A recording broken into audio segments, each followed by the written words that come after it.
competitive skating when I was 7 years old. The rink burnt down in ice and I went to roller. I raced on roller skates until I was probably 13. In there I also raced on wood floor bicycle races, which you see on TV. Those are a little rough. And then I got my first motorcycle when I was 12 and jumped it in the backyard until I hit the cyclone fence simultaneously as I landed, which grounded me for a period of time. And my motorcycle was gone when I was ungrounded, and I got me a motor scooter. But they had moved then because we had been run out of the neighborhood. And I lasted 2 days in the new neighborhood with a dead-end street, and I was also taken off the motor scooter because I was going too fast and the cops didn't appreciate me. I then got my first car when I was 13 years old. I worked in a machine shop sharpening drill bits and sweeping the floor after school and on Saturdays and earned $87.50. We went to a car auction and bought a 36 Ford Cabaret, which had roll-up windows, which was pretty cool. Didn't have second gear in the transmission. Of course, I didn't have a driver's license. So my uncle drove it home. Well, we tried to drive it home. We got a few blocks, and we had a radiator leak so bad that we had to pull it home on a rope. And we put it in my dad's garage and promptly tore it all to pieces. I took out every bolt. That's the ones that are... Due to the body shop, the plant. Yeah, well, take a roll out of here. And just lay them on top. Yeah. And that was the beginning of the car saga. And it took me 2 years to get the stupid thing back together again, which was a good thing. My dad was not involved in the car world. I found him when I was an adult. He had not been able to park a car in a garage in our home from age 12 on. And I always had cars everywhere. In high school, I put an Olds engine in a Ford. I put a Chrysler in a 50 Ford Coupe without having torches. I made my bell housing 1/4 inch on a rock outside the house because I didn't have anything else to beat on, and that's how we made it. A friend of mine and I beat it around a rock and sweetened it up and sanded it and put it in the car so we could go racing at the dragster. There are pictures of somewhere. There's a white folder back there, John. It's got somewhere we flagging. Maybe Steve can find it. But anyway, that gives you an idea. In the pictures back there are my daughters, which race motorcycles, 1/4 mile short track. We raced go-karts. We raced drag racing. The 1958 Nationals, one of the flagmen was me in Oklahoma City. I was a charter member of the Sidewinder Hot Rod Club, renowned in NHRA back to 1954. You know, I've been at Great Bend, Kansas for the IHRA, and I campaigned from this shop, Don Garlis' Swamp Rat 34, and did the clutch, which I thought was assisted clutch, because the clutch is the complicated. There's one I didn't put out here because Yeah. it didn't have anything to do with Bricklin. Well, I just wanted to know how long I've been playing hot rod. Okay. Been here a while, a couple of days. And there's that truck, which is in there somewhere. It's right there. Yeah, it's sitting back in the shop. I've had it for 55 years. It's got 7 motors in it. It's been drag raced, it's been show trucked, it's been garbage hauled, and I'm getting ready to do it again. In fact, I've already got the frame done, but I'm going to change it now and make it a rust lot if I don't die before I get it done. But that's kind of to free up what we're talking about. How did I get in this thing here? Then I'll tell you that little short story, and then we'll talk about whatever you just hang a picture up or ask a question, I'll answer it. Well, you were at Ford for a period of time. 10 years. Loved it. Best job I ever had. Tell them what vehicles you started on and which ones you were help build at Ford? Yeah, no, I hadn't said anything about Bronco. I was in the plant that made the first Broncos, and that was a thrilling event. Every Bronco's ever been turned over, I designed the machine that did it and built it. And I was the worst thing that the union hated, because in my career I've also was a machine repairman. And I have been written up for welding, doing pipe fitting 20 feet in the air. And they learned at Ford, and I don't mean this facetiously, but if you fuck with me, you're going to get hurt. And don't get my way if I'm doing my job. And my boss says, I actually drew Mason-Dixon lines painted on the floor in Ford. Don't come over there. That's everything under there's mine. You got a problem, you tell me. I'll fix it. And I had the wonderful career in the world. You know why? I told the guys, you know, I worked for a wholesale tool company, and I designed milling cutters and shops and things like that, and I had supervision of some people that were, there's a bunch of pictures of them too. Fond memories somewhat. But I got into a situation, I said, wait a minute, I don't like supervising people. This is not fun. So I went back to school, and I was 26 years old, back to Tulsa, where I came from. When I met my wife at Tulsa University. And when I got out, I came looking for a job in Tulsa. They weren't really building cars in Tulsa. My dad was in aircraft. My uncle lived in Detroit, so I went up there, and across the street was a Ford plant. The next door neighbor brought 2 applications over, said, they're looking for anybody that can breathe. This is 1964, 65. And I'm filling out the things that came on. My uncle says, don't screw it up, the second one, because I want to go. He said, I'm tired of supervising too, and he ran a pneumatics company. Now, I'll just say 2 things about my uncle. He was already tested beyond 200 IQ. And he's just weird as green popcorn. You couldn't believe it. He was crazy, but he was amazingly intelligent. But he just also, so we wrote down, no, we do not want to supervise nobody. And they interviewed us at 7:30 at night from plant engineering, because my uncle he has a 10th grade legal education, and the nuclear power plants, he designed the electrical control system for Gilbert Rossetti and John G. Hood. He was hired there where everybody had to have at least a master's. He was hired at John G. Hood and was running a group in less than 6 months. John G. interviewed him, he'd never been hired. You know, only the owner can take that kind of chance. Guy was incredible. But anyway, we went to Ford. In a year and a half, they said, we don't want you here, we want you in other positions, processing for me, and they wanted him on the trouble crew. And that's all he did, was wherever it blew up, he wasn't fixed. You got 3.5 minutes, and you better be right. That was what I told everybody. I used to teach supervisors. What's that mean? Well, if you're making 40 jobs an hour, what are they worth? What's an hour worth? Okay, back then you were probably 10 grand, okay? So we got 400,000 bucks. How many minutes is the company going to be happy about not building?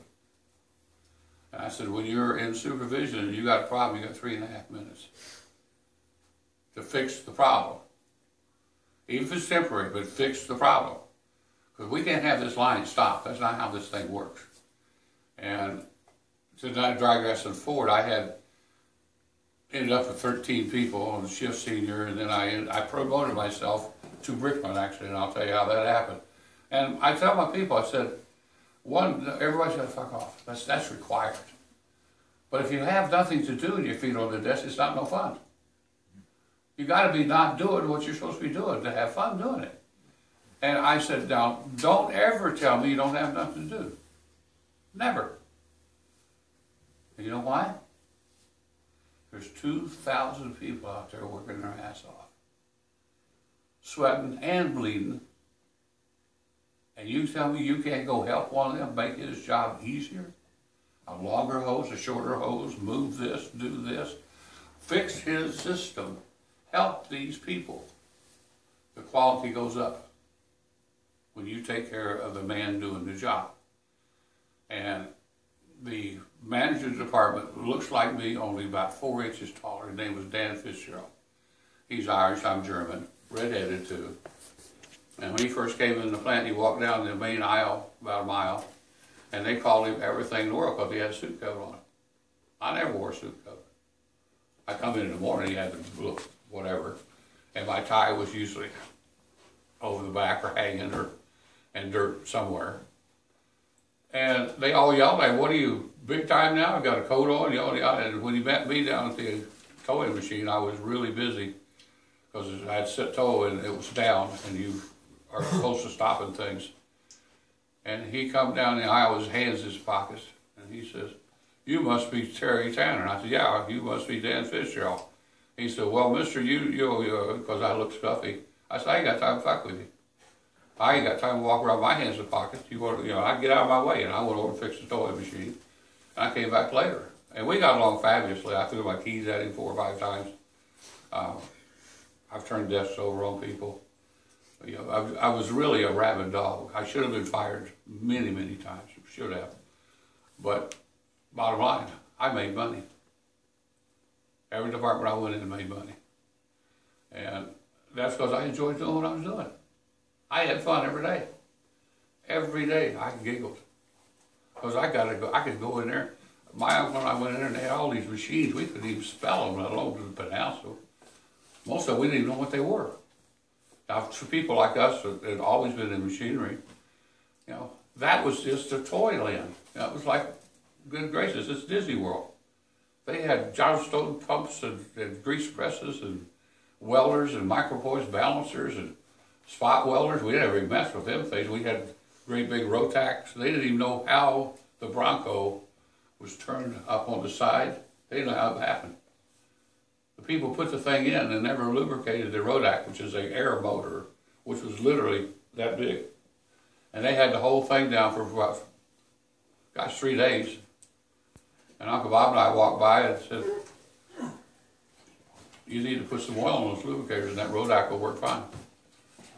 But it was a gate unit. We built the thing upside down, then we had to pick it up and rotate it. And they did that with some awful mess, and I finally redesigned that and got it where it was spinning like a top.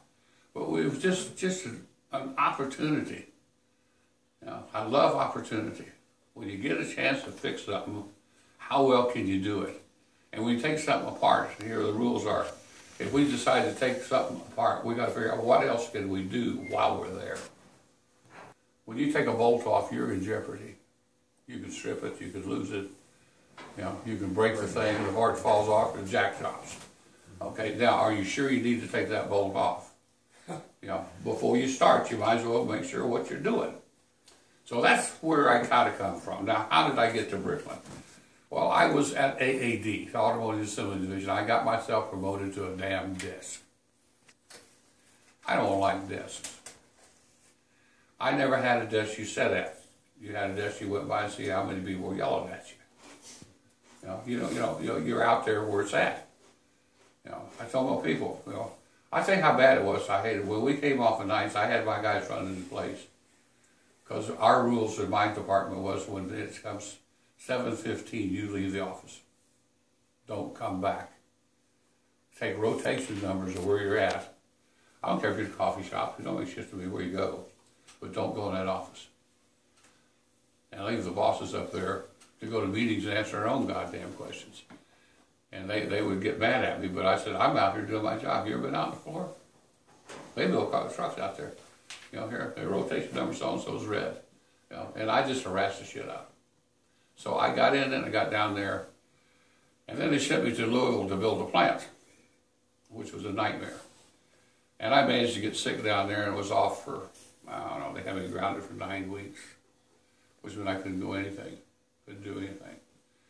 And they had me last couple, and in walks one of my guys, Jerry Beaumont, what's his name, or Bianco rather. He said, I saw Ed Jones. Well, Ed Jones was from Canada. He was the production manager of the Oakville plant. Nice guy, super nice. If you had a resume writer, that was Jules Verne, you wrote his resume. He was Welsh, graduated from Oxford, had a master's from somewhere in Canada, and had 34, was the head of QC in 3 GM plants simultaneously. But he made a boo-boo, and got into a contest with one of the plant managers of Ford, which at that time was 22, which you do not do, because it's never on paper, but your career just ended right there. So here come Bricklin and offered him a vice president, director of operations to build a Bricklin. So he was down in Detroit, Dearborn actually, and Jerry said, I saw Ed Jones. I said, oh, okay. He must be down the lobby. He said, no, hey, I was out on Michigan Avenue. I said, doing what? He said, some kind of car thing. I said, would you get a phone number? He said, yeah. So I called up and the reception lady says, General Vehicles Incorporated. I said, oh, okay. Do you have an Ed Jones? Well, yes, I do. Come speak with him. So I get on the phone and he says, Ed Jones. I said, what in the hell are you doing? He said, that must be Terry Tanner. I said, yeah. And we talked a few minutes. I said, well, I owe you dinner because you bought my last one in Toronto. So I took him to the Sundog restaurant, which is part of the Leisure Deja Vu of Bricklin. And we sat there and drank his rum and coke and my Manhattans, and we chatted, and we went over to Romulus at 3 o'clock in the morning to look at prototype 3 on the surface plate. My comment was, it's a nice, funny looking car, but does it work? Well, not exactly. And I said, I can see some not exactly. Who designed them damn doors? And he said, well, you know, I said, I don't know what you ought to shoot him with a small caliber weapon so he dies in agony. Because that, you couldn't have done it more wrong if that had been your intention. We're picking it up. My favorite is a 20-foot 2x4 or a 10-foot. Take a 10-foot. I can pick it up with 2 fingers in the middle. We'll go to one end and pick it up with 2 fingers. Ain't happening. Well, that's what we were doing. We were picking the door up from the very worst mechanical disadvantaged location. How dumb is that? And I said, look at the, how much the thing weighs? It's 95 pounds. I said, you got to be out of your mind. The only door that's went up at night so far has been a Mercedes. It weighs 18 pounds. Guess what? That's pretty stupid. And I said, what else? He rattled off some other. I said, this is a sports car and you got Hornet suspension. You got to be kidding me. That's like a waterbed that's got wheels on it. How crazy is this? So we rattled on, and then he took me to the engineering office, General Vehicles, which is about 40,000 feet. Went in, you got all the wool carpeting and all the fancy offices and all that shit. Then he went into a room about the size of the one out here, about 3,000 foot. And that table represents the drawing tables. They were 4x8 sheets of plywood nailed together with 2x4s. The car was full-scale Mylar drawn. There was no computer. This was done the hard way, folks. Line drawings. Okay? And they were rent-a-pencils. They were people that came from different companies that were basically draftsmen that were putting on another shoe called designer. We had a very competent chief engineer, or head of the style art department of engineering was Tom Monroe. Very good guy, got a tremendous reputation. Big in Panteras, big in Mustangs, been to Bonneville, designed A.J. Foyt race cars at Indy. Actually, if you guys ever find the rebuild engine book for the 351 Cleveland, he's the one that wrote that book. Tom was very good. I didn't appreciate Tom completely. We had some differences of opinion a few times. And he learned to hope I didn't come too many times to his office. But what I did was found out that I walked in this room and here's these tables, and I said, okay, fine. And around the entire periphery were little offices, director of, yada, yada, yada. And I said, where do the Indians live? I see a bunch of chiefs, they don't do a goddamn thing. Where do the Indians build cars? Not chiefs. They write procedures. They want completion graphs, status graphs. You know what? I don't make those. I didn't make them for it. I refused. I tell you, you want to see what's going on, get off your ass and go look. I'm not going to make up a chart that tells you that. And when they wrote letters, you know, all them letters, I don't know if you guys ever been to engineering lettering. That's back when we lettered everything in a guide. And I lettered it out. I write terribly. I'm left-handed. You can hardly tell what I'm doing. And I lettered a couple letters and I sent them in. And of course, he scribbled all over the goddamn thing. Second letter I wrote it, I said, let me tell you what, you scribble on this one, you're writing the next one. You didn't hire me to be an engineering or English major. You hired me to fix stuff. That's what I do. I fix stuff. And that don't include writing letters 4 times. Now, so I got along good with them, but we got into that. I said, this is nuts. What are these people, what do they do? Well, it turned out, I don't know if any are in a corporate structure that has this kind of a situation. Later, they called me in the office one time when, well, I'll get to that in a minute. But anyway, they gave me an interview with Dick Vollmer, which is one of the functional key people in Bricklin, and hired the 2 managers for process engineering and industrial engineering of my choice from Ford. I said, they don't come, I don't come. These people, I know who they are. In fact, one of them used to be my boss in plant engineering. And he was working for me at Division. And I said, I know who these people are. I know what they're able to do. If I tell John McClure to get that done, I know it will happen. There's no maybes about it. It will happen. And if it takes 48 hours and don't sleep, then that's what the hell we do. I had people, those people work for me scheduled from 6 a.m. to midnight for 33 days straight to make a changeover. Okay, I averaged 104 hours a week in Ford for a year. That's what it took to get the job done. Bricklin, they came. I said, if they don't come, I'm not.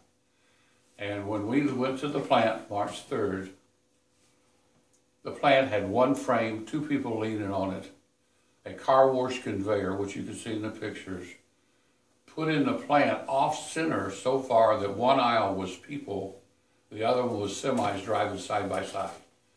There was no way to supply the materials to the inland side of the line because it was a D loop. We had to figure out how to fly the stuff over to the inside. You know, it was insane. They had a Clark compressor, which was at least 75 years old, and they had run the pipe through the snow load ceiling, okay, snow load ceiling, and then they took 1-inch pipe about 300 feet and just laid it on top of the cross hangers for the snow load roof. Then they ran a pipe down almost to the ground and didn't hook it either. I said, you've got to be out of your mind. There was a chain hoist hooked up. You could take the hook in your hand, push the button, and stop it. Because there was no air coming out the hole. You know, at a certain length of air, pipe of restriction, you don't get nothing. So I'm looking at this. I'm saying, oh my God. We were looking at it and saying, they had 9 holes in the floor. Because they had a Puerto Rican engineer who thought you needed those. You need 1 pit to hook up the steering or the shift linkage. That's it. What are we doing here? So we got in a car and we drove to Minto, New Brunswick. This was a trip inland. Now Minto is mining town. It had been formed in the 1600s. And every time they moved it, it shrunk. When we got there, Minto had the Sara Lee Motel with no phones in the room, and a gas pump, and a general store post office. That was Minto. And it was a Quonset hut, or actually a metal building built for the Lend-Lease program post-World War II. And we were going to thermoform plastic bodies in a very poorly insulated metal building in an area of the world which has an 8-foot snow base. You can walk out the door in Minto, turn left, and walk to the Arctic Circle and never meet nobody but a moose. And I said, we're building a car here. Now, in this building we had a box that was bigger than this room you're in. That was the largest vacuum former to date that had been ever built. Built in Fort Worth, Texas at EMC. Interesting. How do you do this? We had never, nobody had formed materials that way